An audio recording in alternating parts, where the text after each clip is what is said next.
Great. So welcome to Claver Hill. So this project, for those of you that haven't heard of it, is based just off the Ridge Estate in Lancaster, and it started, I think it was in the winter of 2013. There's a bit of debate around this, but I'm pretty sure it is the winter of 2013. And we will talk about the ways we grow on the site, the sort of peoples that come to the site, and we'll go into more detail of the project after this film. But for now, I'm going to share my screen and this film that's been made by Gina. So I'm just going to do that and enjoy.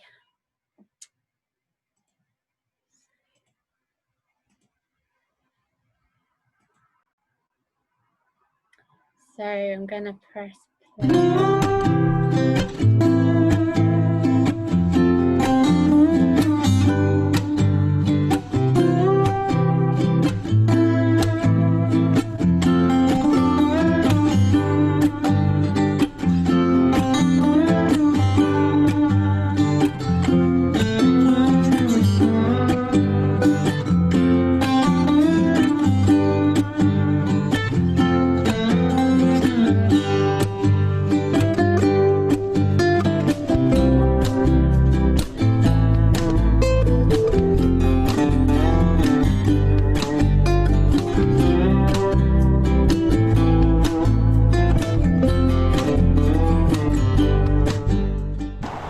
Claver Hill is a place, really, rather than a big organisation. It's a place where people can have some space as communities to do things they want to do. When Joy and I first saw Claver Hill, it was just a field and it had nothing in it at all, a big triangular field. And we decided that we wanted to buy it, which was a rather strange thing to do, but that we wanted to turn it into a place where people could grow food. We also wanted people to come and do that as a community, not as allotments where everybody was on their own, but where people could learn from each other. Volunteers started coming and Spud Club started, and really that was the beginning. And when people came, then more things started happening. Claver Hill is organised and run by the people the projects that come and work there.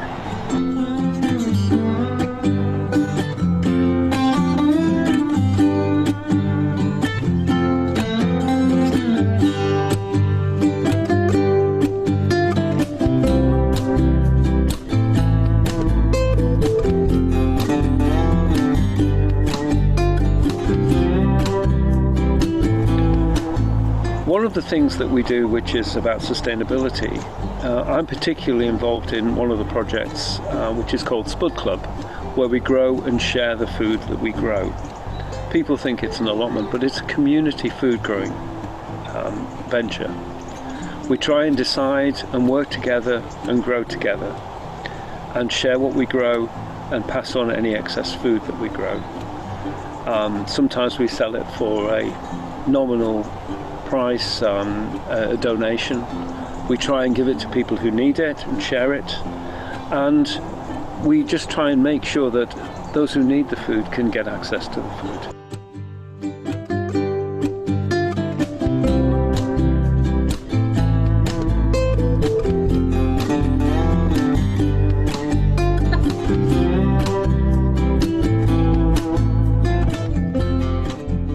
Hi, welcome to Horseshoe Farm Flowers. We're based up at Claver Hill. I'm Martin, and myself and my partner Laura, we run Horseshoe Farm Flowers, where we grow cut flowers. Yeah, we have a passion for growing beautiful scented flowers with no air miles. We don't use any pesticides or anything like that, so everything's fresh and natural.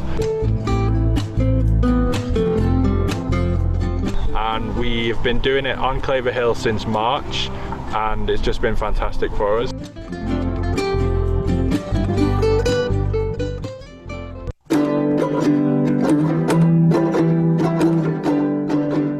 So the Lancaster Lancaster Seed Library is here at Claver Hill, and we're growing a whole range of different seeds from different types of beans.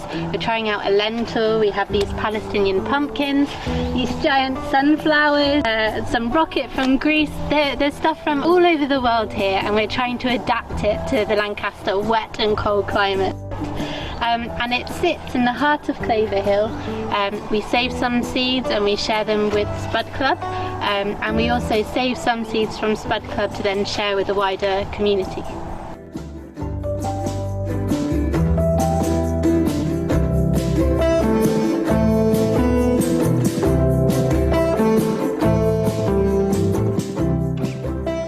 Hi, my name is Zia, and I run a small project here where I'm just training asylum seekers and refugees how to grow food, especially vegetables.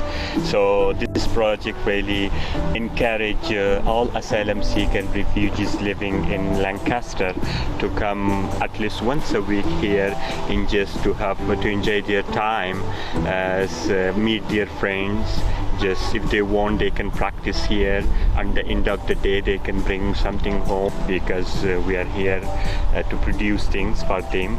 So yeah, you know, most of the time people come with their families, children, and their children are playing here, and then their parents sometimes they do practice gardening with me here, and they really enjoy it, and I also enjoy it because so far I have met like more than 100 people from around 15 countries speaking different language and things, so I really enjoy it.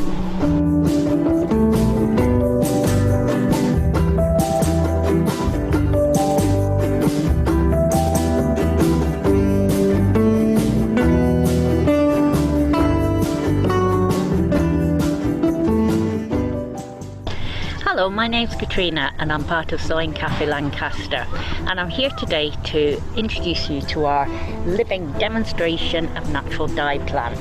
We're interested in this really because we're so concerned about the environmental impacts of textiles in the world today. Dye is a massive contributor to pollution in many ways, and it's also got many negative impacts on human health. To try and find a realistic and viable alternative for dyes really begins right here at home. Hi, I'm Enda, and I'm also a member of Sewing Cafe Lancaster, and have been involved in the growing of the plants and in the dye project. And I was just thinking there while Katrina was talking that the colours are absolutely beautiful of these plants, and you know, at this time of the year, as well as being beautiful for people to look at as well as functional, they also, the amount of bees and butterflies is just quite amazing really.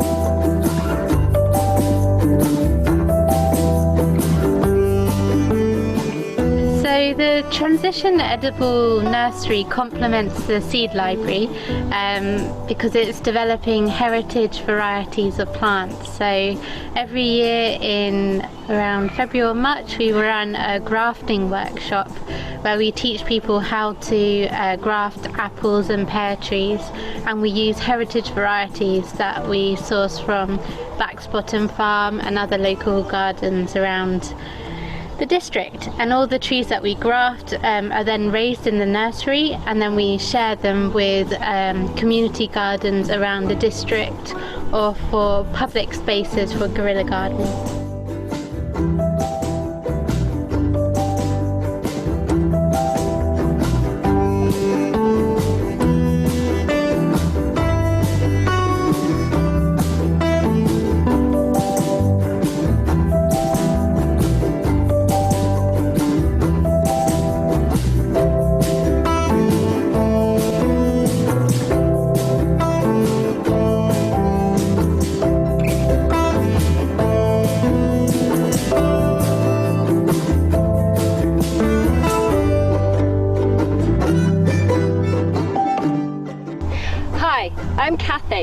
I'm one of the people who developed the nature trail with a group of ladies from the Ridge, and we have many art installations along the nature trail. This is one we call the Beast.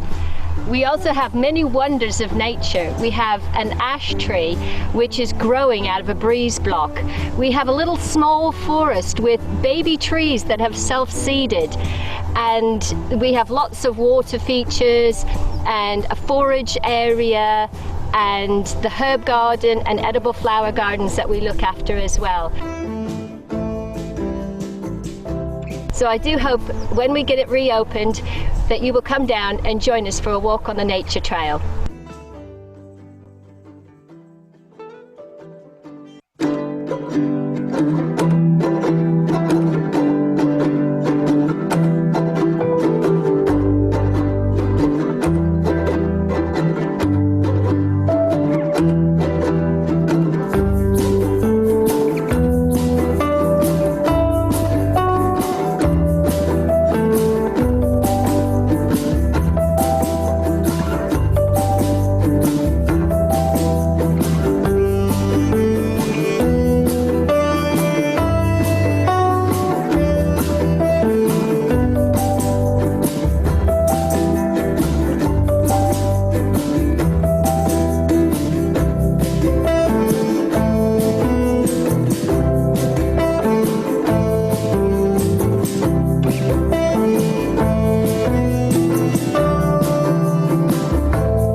Wow, there are more people now. Welcome. So, yeah, so I'm so grateful to Gina for creating that. I mean, it really tested all of her skills. So, and I promised that I'd feed back any comments that people have tonight. So if you have any thoughts on the film, please add them in the chat and I will make sure I pass them on to her.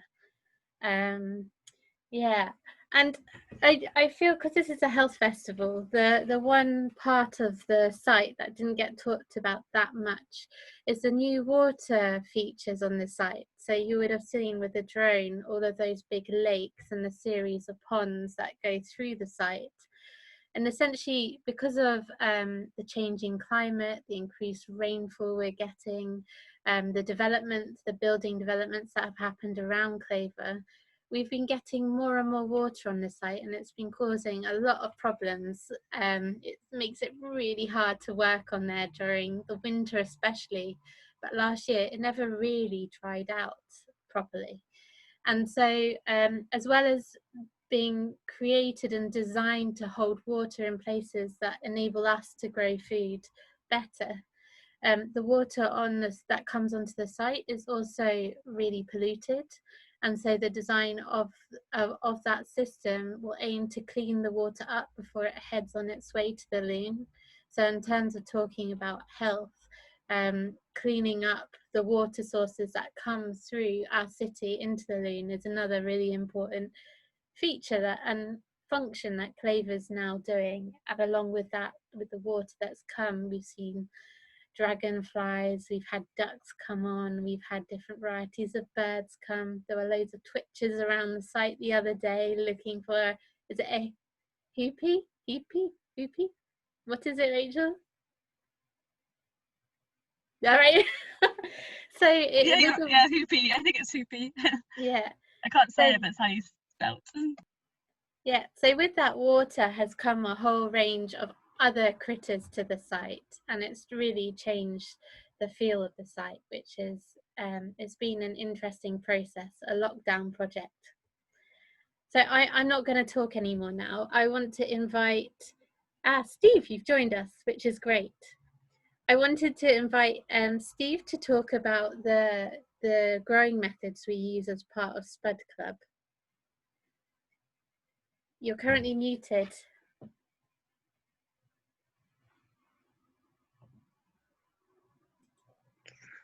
Right, okay. You got me?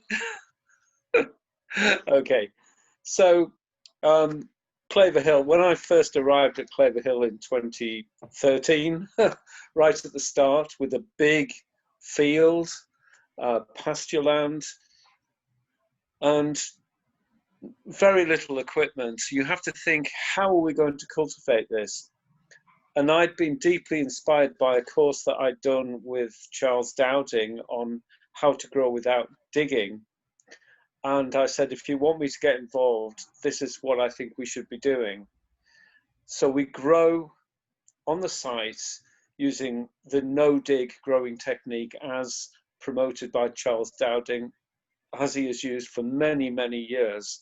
And it's been fantastically productive. It's been an entirely inspiring learning experience to create that kind of system on our site over a prolonged period of time and watch it develop and grow.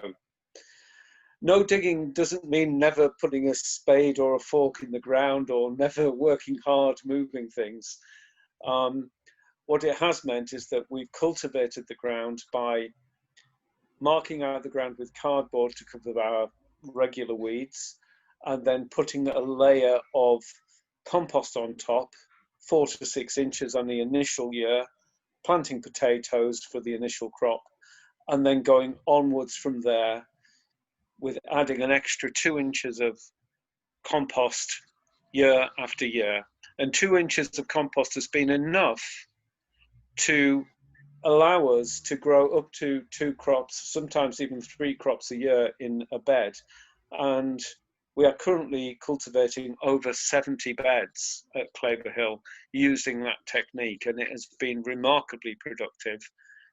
Not entirely weed-free, certainly not work-free, but very inspiring, because we grow without disturbing the soil. We let the soil life do as much work as we can get it to do for us, and it has been quite remarkable.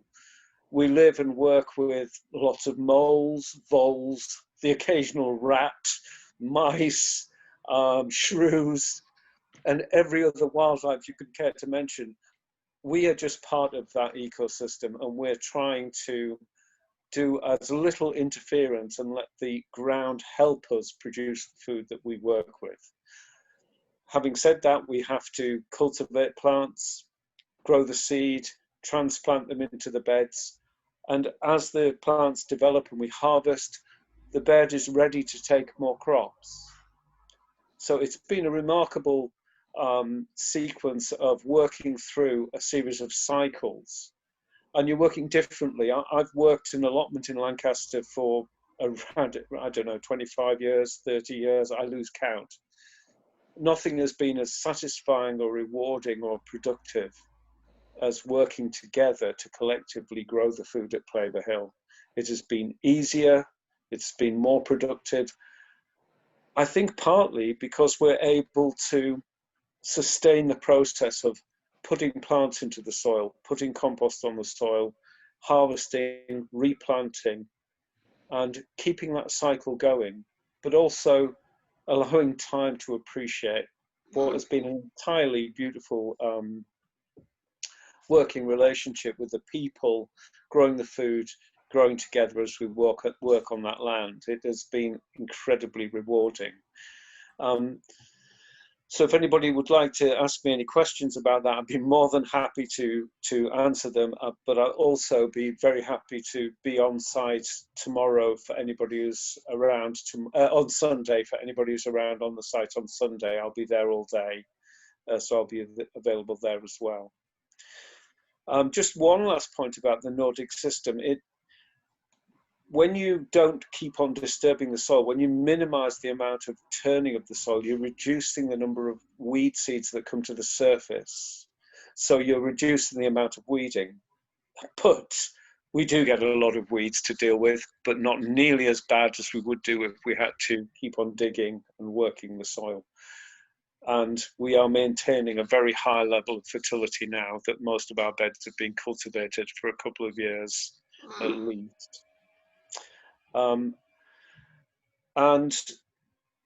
I found that we have a varying group of volunteers, varying experience, varying numbers. During lockdown, it's been a remarkable experience. People have spread themselves out during the week while they haven't been working, and the site has never looked better. It has looked fantastic this year, and lots of new things being created on the site. So it's been an amazing thing to witness this year, and I've really enjoyed working on the site this year as well. So yeah. Thank you to everybody for all of that. Okay, Anna, is there anything else you'd like me to say? Just building on that, Marta's asked a question about how did we manage during lockdown. We essentially created a rota that was shared via Google Documents, and we allowed 6 people on site at any one time. Because the restrictions allowed that, and Claver was exempt, so you were allowed to go and work there, and we had approval from the council to be able to continue to work there, and had letters for all volunteers that were going regularly to help maintain the site, because it's a food production site essentially. Yeah, and there are a few questions in here. I'll answer them and then we'll see if there are any questions for Steve. So yes, we have beehives now on the site. They moved on in lockdown. Are there? I think there are 2. Is that right, or 1? 1. Sorry, I didn't catch that. Yeah, so we have 1 beehive on site at the moment. Yes, there's 1. And yeah. And it's a lady that has just gone through the National Beekeepers Association training, and she's being mentored to do it as well. So it's offered her an opportunity to learn how to keep bees. And Melanie, you asked about seeds. So we have been growing some plants in the polytunnels, and I've been isolating the flowers using mesh. and outside we grew crops in that wouldn't cross. Basically, we spread them out in such a way that it didn't matter. But for next year, we've started creating. Well, we've got a load of isolation cages from a skip from Garden Organic that we're going to be adapting for our beds, and the Sewing Cafe have offered to help with that, or Victoria has anyway. So the Sewing Cafe will be helping us stitch some isolation cages for next year. And in terms of organic certification, we aren't certified, and I've now learnt through the plots that Charles Dowding's technique isn't considered organic by the Soil Association. They won't certify sites that have the level of inputs that Charles Dowding uses. So I'm just going through all of these questions right now. Hedgehog friendly ponds. I don't think I'm the best person to answer that.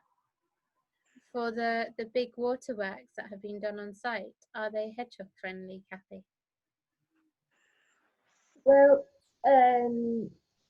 that I can't answer about the big sites. I know the small ponds are hedgehog friendly because anything that accidentally falls in, there is logs and stones and things for them to get out easily for all the small ponds.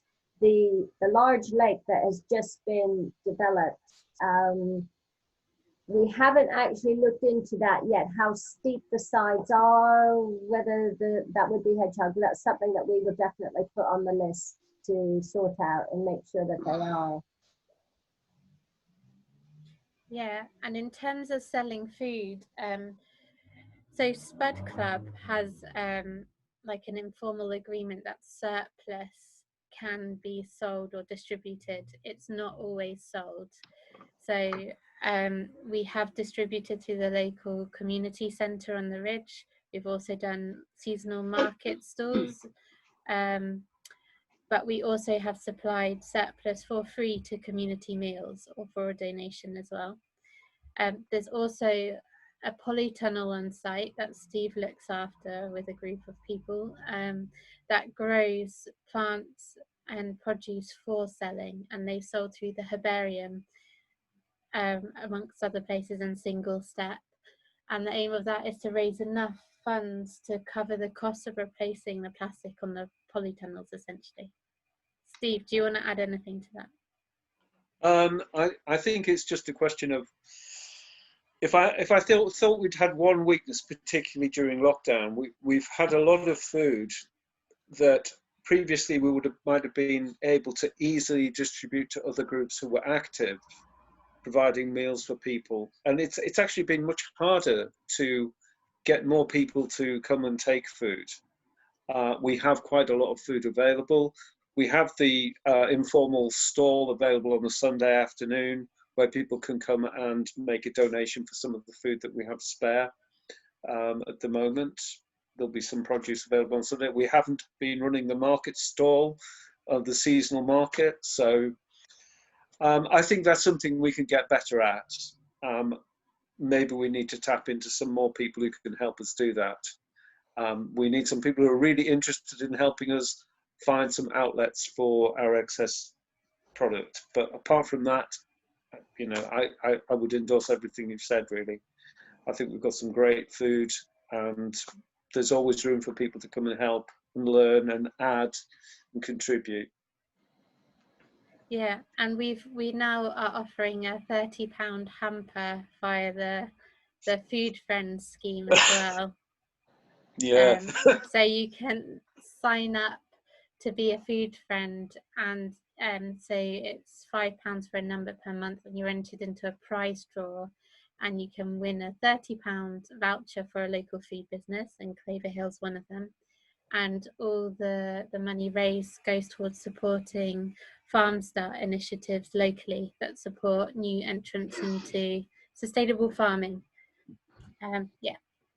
So shall we hear from Zia? How has your project developed during lockdown? What else have you been doing? Do you want to share with everyone here? Hi. Well, during lockdown, that was really very special experience, especially for me and for my group. You know, asylum seeker and refugees, they were already even before lockdown, so they were a bit, I mean, not in very easy situation because most of them, they are not really allowed to work, so they don't have really too much engagement in their lives. So really, they were in difficult position there, that while this lockdown kept them more in very tight situation there. So, well, really, I'm thankful of this very smart rota system was put by Claver Hill Management Committee, and that was really very much helpful in something that really a very, how can I say, useful organization that allow most of the refugees and asylum seeker and their families and their children that they could really come and participate as per their available time. And mostly in last month we have started this a new program, we called it Children Summer Activities, and that was really people really enjoy that there. So my experience with the lockdown was really very special, and really, as Steve mentioned, that I think so we worked more than the normal situation, because you know, we were more organized there, so people were coming and their specific rota and things, and those people were just not coming for nothing, they're coming just to work, and really the productivity gone a bit high in the normal situation. So that was all, again, I can say that there was a smart rota system was placed, and that's why, so yeah, most of people enjoy it and we produce a lot.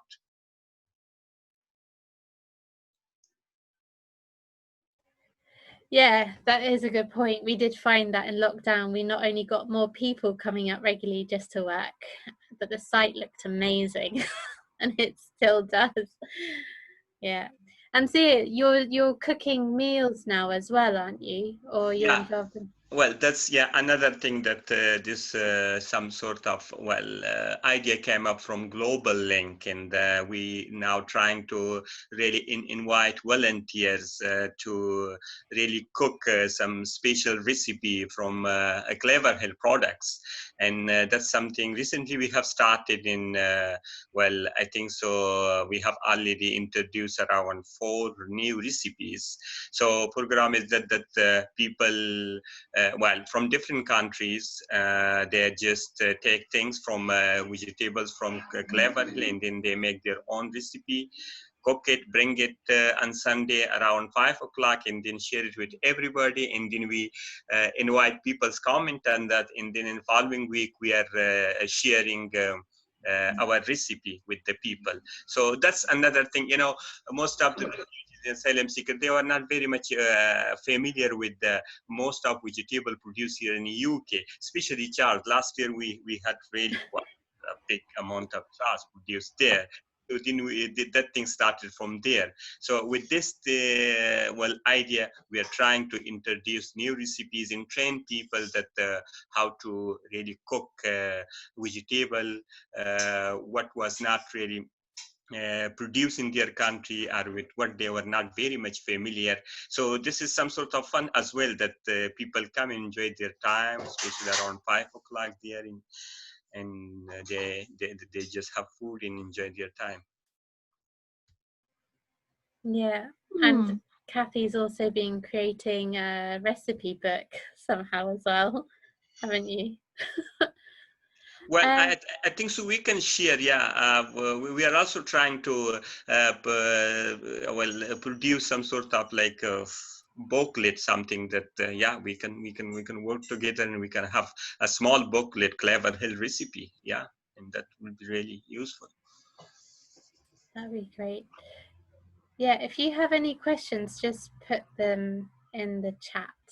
Otherwise, I'll just keep snaking around the people from the project. So Katrina, do you want to add anything about the Sewing Cafe's new project? And in the video, never said what you were doing with the boiling and. Oh yeah, okay. Can you hear me? Yeah. No. Oh, good. Yeah, so Soy Cafe have been involved through natural dyes since, well, it was pretty much coincided with the start of lockdown, really.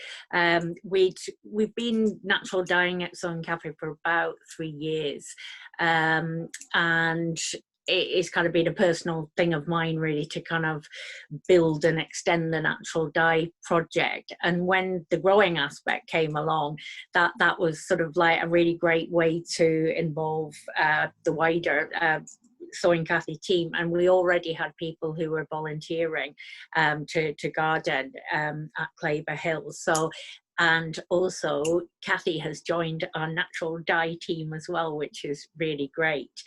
So I guess we were dyeing and getting a big interest in dyeing. Both of kind of forage plants, but also we wanted to grow plants. Another area of interest, we're really interested in dyeing with food waste as well. So there might be lots of choppings of leftover bits of vegetables and stuff that we can use.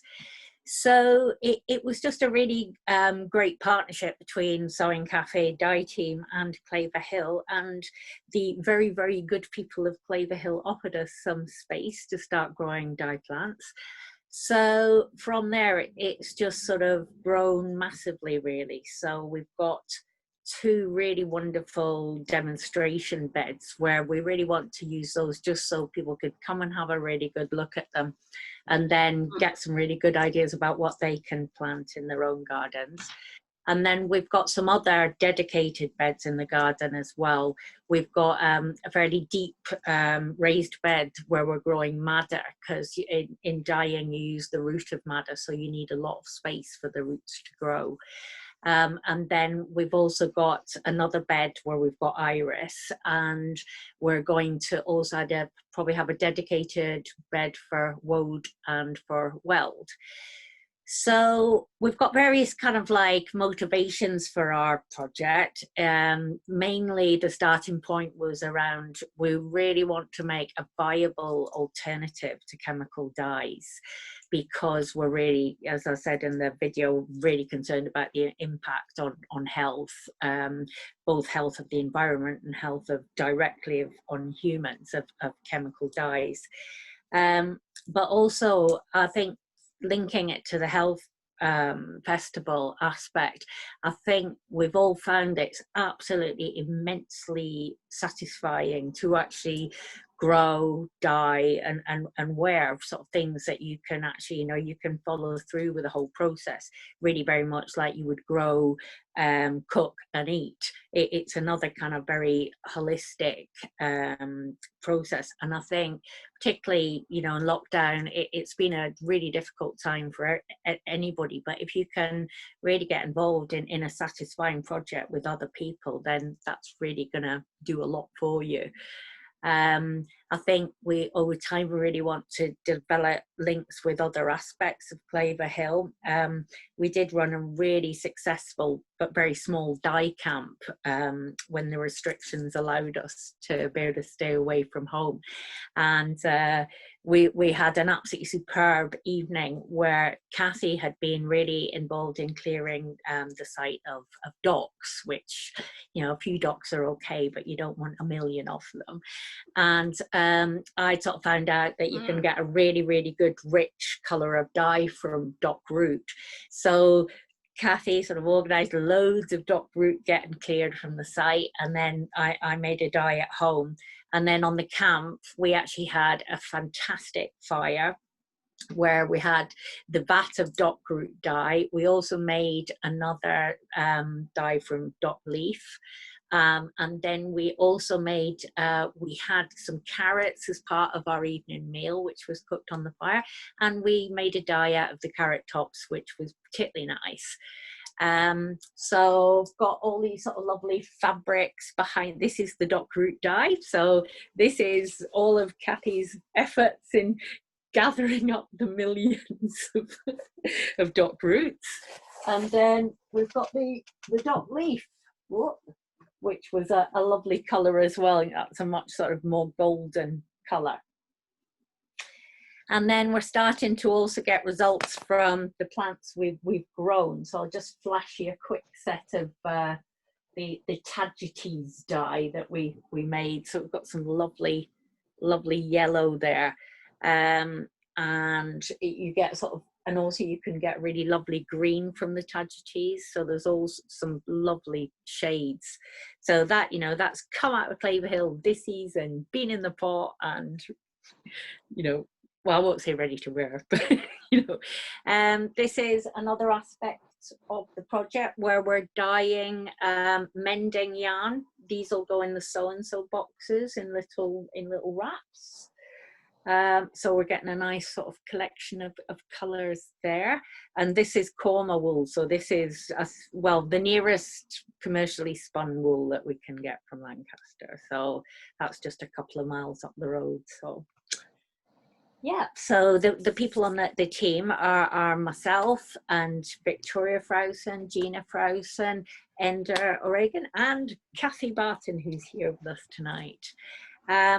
So I guess another, you know, we're really looking forward to things opening up at some stage. So we're very keen to like share with you know, people at Claver Hill, but the wider community as well, about, you know, sort of sharing our knowledge of dyeing techniques and just trying to sort of inspire people that, you know, natural dye is out there and you can wear it.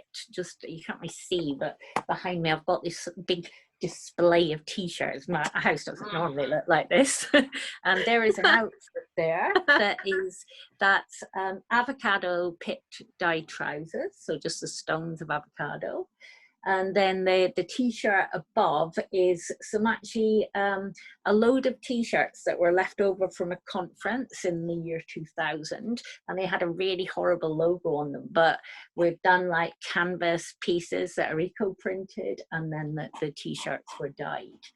And then that's a little buff that you can use as a COVID face covering, and we've eco-printed that. So we all of the team helped out on the eco-printing at the our wonderful dye camp.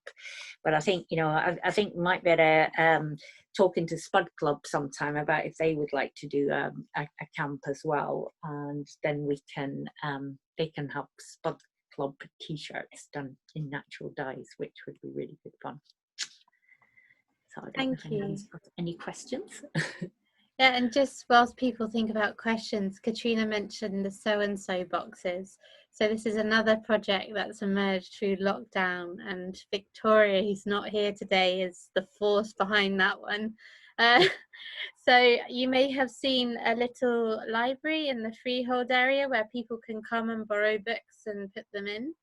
And it sits on the wall of someone's house. Essentially the so-and-so libraries do something similar, but they have sewing equipment and materials and seeds that have come from the Lancaster Seed Library and other seed savers locally, and they've been put around Lancaster in 3 places at the moment. There'll be 2 more appearing, and we're just trialing them out for the next year to see how they do. So have a look out for them. Yeah, so there's one in Freehold, one in Scotford, and one in near Scotch Quarry, and there'll be one appearing on the Marsh, and hopefully one in Morecambe. So yeah, look out for them, and who knows, they might breed and replicate. So Katrina, you have a question. How much dye did you get from all the Claver Hill dock? How far does it go? Oh, well, the dye that I made from the root made about 12 litres of dye. But I guess with all of the dye on site, I think we could do an awful lot. I'm also I'm going to experiment next week with making a dye from the dock seed as well, because obviously that's still there on the existing docks that are left. So I was thinking actually that could be quite beneficial all round if we can make it a dock seed dye. So I mean, you do need a hefty amount of plant material to dye. You usually have to at least match the weight of the material that you're trying to dye, and the more the better. And Laura Martin have asked, could your dye be used on silk ribbon?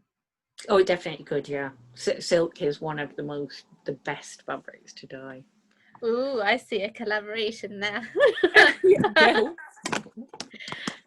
Yep, Any definitely. other questions around the Sewing Cafe project? Oh, Himalayan balsam, that's a good question. Well, yes, I believe you can dye with Himalayan balsam. I mean, I think you would. I think it's the flower heads, and they're quite small, aren't they, compared to the rest of the plant? But yes, you can. And I guess removing the flower head is cutting out the whole seed shedding problem later. So yes, it can be used. I haven't used it, but I would. Yeah, great. Any other questions for Katrina? No? On the silk ribbon note then, shall we hear from Martin and Laura about the flower farm and how maybe a bit about how you got into flower farming? We've seen you in the video, Martin, talking about Horseshoe Flower Farm. But... Hello. Okay. Hey. I think our cats keep trying to make an appearance, so sorry about that. I'm Laura and this is Martin, and we're from the flower farm on Claver Hill. Basically, we got into flower farming about 2 years ago through our old allotment in Salford, and it's completely transformed us, I would say, mentally, physically, socially, and I'd recommend it to anyone who's thinking of trying to grow flowers. Give it a go. Mentally, it's just the act of gardening has, I don't know, it's like a liberation, isn't it? You can focus on something and not be worrying about other aspects or other things, and it gives you a new sense of purpose almost, I think. And with the flower farm itself, we wanted to A, take on flower farming as a career, and B, help other people feel like we feel when we grow the flowers. So we want to spread this ability to engage with nature, enjoy being outdoors, and just think differently, like have a different experience. I know that I think a lot of the people who come onto Claver Hill have a similar story or expectation. It's something that crops up quite a lot. So I think we're tapping into the same kind of feeling, really. And that's basically how we got into it. We've got lots of ideas for different community activities that we're going to be doing, some of which we're already starting. We're just chatting to different people to get them going. But with coronavirus now, I'm not sure. Some things might have to go online. We've been talking with Zia about doing like an autumn spring bulb planting session with some of the asylum seekers and refugees he works with. So we've got that in the pipeline. We've been talking with another woman who's got experience in therapy and co-farming, which is something we're really interested in, like the social prescribing side of farming. And we're also establishing a mini meadow as well. So it's very exciting, and slowly but surely we'd like to get involved with more people and do a big variety of things. And we can now get your flowers from the market, can't we, on a Saturday? Well, if you can, but our market stall, we were going to be there tomorrow, but we've decided not to be, because we're coming to the end of our season now, and we don't want to be relying heavily on other flowers from other flower farms, even though they're all British. It's not quite the same. It's not our style, a lot of the flowers that they grow. So we're still doing the garden gate shop Friday mornings, 10 till 12, over the fence, obviously. But the market stall's gone really, really well. lots of happy people, lots of smiles, and it's opened our minds to a few different things that we could do. Like, a surprising amount of customers have come with ideas of their own community activities, which I've quite liked. So there's a few we need to follow up on that front. We've got lots of Christmas stuff coming up, but we were literally just talking today about workshops. Are they going to have to go online? I think they might do. So yeah, that's what we've done. That's what we've got coming up. I've got some of the flowers here if anyone wants to have a look. I think most of you will have seen them already. I just went and got some a minute minute ago. That's why I switched the camera off. All organic, all healthy, very joyful. Brilliant. Does anyone have any questions for Laura and Martin? No? Great. I wonder, Rachel and Kathy, you're the last two Claver members to talk to. Rachel, do you want to say a little bit about plans for activities for younger people within the community around the site and what you're planning there? Yeah, sure. Yeah, so before lockdown, really, we started having discussions, like as the Claver Hill kind of group, about really wanting to give opportunities for younger people, particularly those kind of from Central High School, which actually overlooks the site, and from the Ridge Estate, which borders the site. A chance to come and get involved with things that are going on the site, but also kind of design something themselves at how they would like to use that bit of land. Because I think what's happened, I mean, I've only been involved with Claver for maybe a year and a half. I can see that what's happened is people have come, like the Sewing Cafe came with an idea, and it kind of routes the project, and then it becomes part of the site. And it's nice how things kind of come from people and kind of grow that way. So we wanted to try and find a way to support younger people to come onto the site and come and kind of come up with their own ideas of how they might use the land. Maybe getting involved in growing, but maybe it's other stuff they might want to do, like some conservation work or some kind of more building, getting involved with building projects. So yeah, we've been talking to both a local guy who does a lot of work in the environment, working with people of all sorts of ages with environmental stewardship, but also now linking in with people that work in the Ridge community, as well as a guy that is actually grew up on Ridge Estate himself, to try and see how we can use funding that we've applied for to design a project that enables the young people to come onto site and then design their own projects with us and with everyone that's involved in Claver. So yeah, we've put in a funding bid and we're waiting to hear about that.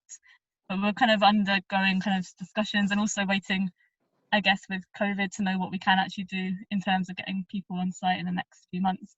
And also we've been in discussions with the school, the Central High School, and the community connector who works with the council, Jamie, who actually also has kids at the school, to try and see how we can link in with them as well. Maybe do some volunteer stuff with their students, and also with the horticultural program. So there's lots of potential links. At the moment, it's all kind of, nothing's definite, but I feel that there's a gathering momentum of people that are interested and are willing to kind of give a bit of time to see if we can get some funding and make something happen in the next, it'll probably be starting, I imagine, next spring when the weather gets a bit nicer. Yeah, I met Jake from Ridge when he came up to the site. He was like, it's very windy up here, really hard to get people up here in winter. Like, so I was like, oh, maybe we'll wait till March and April when it's lovely and sunny, and it's yeah, if you're young, and it might entice you up a bit more when the sun's out and we've got the pizza oven going and we can be more sociable. Yeah, and just to talk the pizza oven, that originated from one of our younger members, Blythe. So she wanted a summer project last year and she asked if she could make a pizza oven. And yeah, Kathy, Dave and Blythe have created this pizza oven that got launched this year, and it works well. And yeah, we've had a few pizza parties over the last few months as well. Another perk of Claver. So Kathy, do you want to talk about the nature trail? And also, I see you as almost the glue of the site. You're creating compost space, you help look after the general health of the site. I just talk about the things that we've lost or not spoken about yet today. I'll talk a little bit about the nature trail, because that was really special, because it was a group of women. All of us mostly were over 60, except we had one very young girl with learning disabilities who was 11, and we got together and we thought we wanted to do something, and the young girl said, let's make a nature trail. So we did. So it starts up at the top of the gate, and it goes all the way around the perimeter of Claver Hill, and then it weaves its way through Spud Club.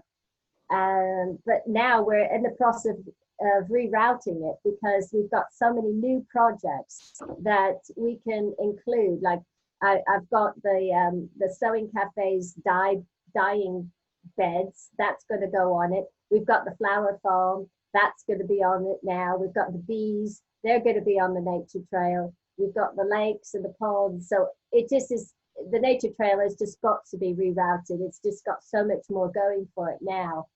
And so we also had, when we actually launched the nature trail in 2017, it was just a nature trail. And then the next year we said, okay, how can we make it better? So we started making art installations. So that was why you saw the beast in the film, and several other art installations weren't shown in the film, but we have some, and some that have been taken down temporarily, but we'll put them back up, including a bathtub filled with strawberries and little fairies. So that we call that our fairy bathtub. And we had a musical instrument made out of scaffolding poles, a big black spider made out of black piping that somebody gave us. It's just a way to have fun, basically. It's nice to learn about nature. You can walk around the trail and you say, there's some deer hoof prints.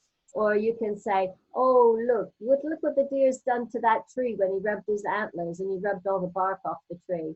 Or you can look at the amazing dock beetles. I mean, I know, thank you, Katrina, for using up some of our dock, but the amazing dock beetle is like fluorescent green. It's just absolutely beautiful. So, all these parts of nature, and like Steve said, we have to share our food sometimes with mice and shrews and, I won't mention some creatures, but yes, we have a variety of creatures that we share. Pheasants, the deer, they like raspberries as much as we do. So yeah, we share with everybody there, and it's a good way just to have fun. So once we get the nature trail rerouted and we can open it up again, if COVID allows us to open it up, it looks like it may not be for a little while, but when we will, we'll probably have like another grand opening, a second grand opening, because we've got so many new things going on. And the flower farm, I mean, they came up with this wildflower meadow, and everybody loves it so much that we want to create more wildflower meadows everywhere. So I was asking them, can we make one in the orchard? Can we make part of that into a wildflower meadow? And we this is the way things happen. It's like we are organic ourselves, just growing like a flower opening up, and just more things sprouting and coming to fruition. It's wonderful.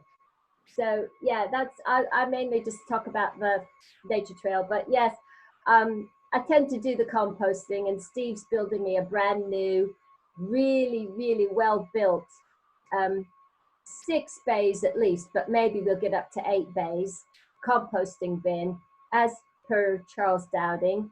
And so that's something. I mean, just watching compost grow is amazing. When you just throw in a load of brown and green materials, and then it turns into this fantastic compost. It's just amazing to see.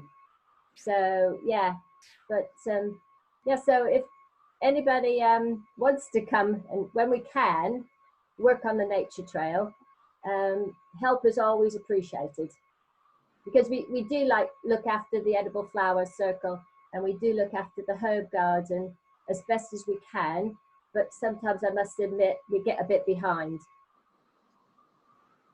Yeah, we need support for that. So yeah, if any of you are interested, you can just contact us through the Facebook page, or just come up to the site and someone will show you around. So do we have chickens on site? No, there's been a discussion about this for a while. I imagine if and when they come on, there'll be quite a lot of discussion about it as well, because we have a few members now that are animal rights activists essentially, and they have some quite interesting information that they would like to talk about if we are to consider bringing them on. So it's something that is still in discussion and it's not been approved. Oh wow, Gina's joining us. We should all tell her how amazing her video was.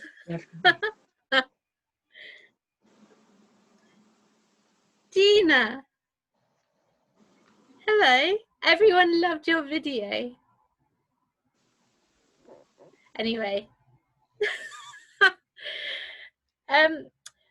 keep asking questions in the chat. The part that I've realised that maybe we haven't brought out as much, when we first started Claver Hill, it attracted, as do many community gardens, lots of very strong-willed characters that were interested in growing. And so a lot of the initial focus of the project was on the growing. And over time, we started to, I think, realise that the project, almost food was one outcome of the project, but the community building aspect of it was really important. And for some people that come to the site, Claver Hill has become a really crucial support network for them. And earlier on in the earlier days, there were a few conflicts that arose, as happens in any community project. There's the phrasing about, there's different theories around group evolution, and you have the storming, norming, performing phases, and we definitely had our own challenges. And we used this process called dragon dreaming, which really quite early on, we were lucky to have come across it. I think it really bonded the core group and got us to think about the other benefits of the project. And I just want to really emphasize that it really has become a support line, I think, for some of the members of that group who didn't appear in the video, and they weren't comfortable sharing quotes, but it really has become an important part of their lives, including my own as well. Does anyone want to ask any other questions or want to learn more about a part of the project that we've not covered?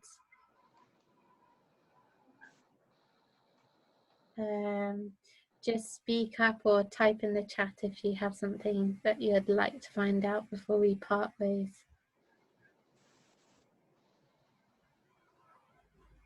No? Brilliant. So I guess we'll stop there. So Steve, do you want to say something? Oh, and Zia. Yeah. Steve?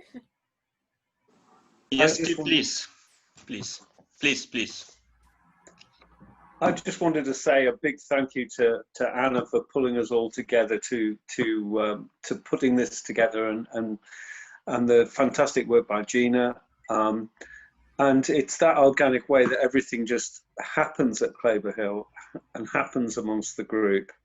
I just think it's fantastic, and it's been an amazing experience for me working at Claver Hill for, you know, as a volunteer for all these years, and it's been just a fantastic thing. And I look forward to us doing great things in future days, weeks, months. It's just so exciting. It's so great to work with everybody. I'm just sort of very, very grateful to have that fantastic asset within our community. Okay. And if I've missed a question there, it's because I only half heard what Anna was saying, so I'll hand over to Zia. Okay. And yeah, and just to say, the video will be shared. It's not quite 100% okay to publish it yet, but I can send you to it. Yeah. Zia. Yeah. Well, it's worth to mention here that really I'm very much thankful of friends from City of Sanctuary, especially Dorothea, who really help our projects. She every Sunday she tried to bring asylum seekers and refugees from around the town to Claver Hill, and then if really they want, she can bring it back home. In addition to that, she always bring surplus of our production there, especially produced by refugee projects, to those refugee and asylum seeker houses who are really unable to come and report to Claver Hill to collect if they need something, especially people with disabilities, especially people with children. So this is really worth to thank her and the City of Sanctuary for helping us in running this project. Yeah, that's a really good point. And there are so many of those people that we've not thanked and mentioned that have been key to supporting the project over the years. Gina, are you there?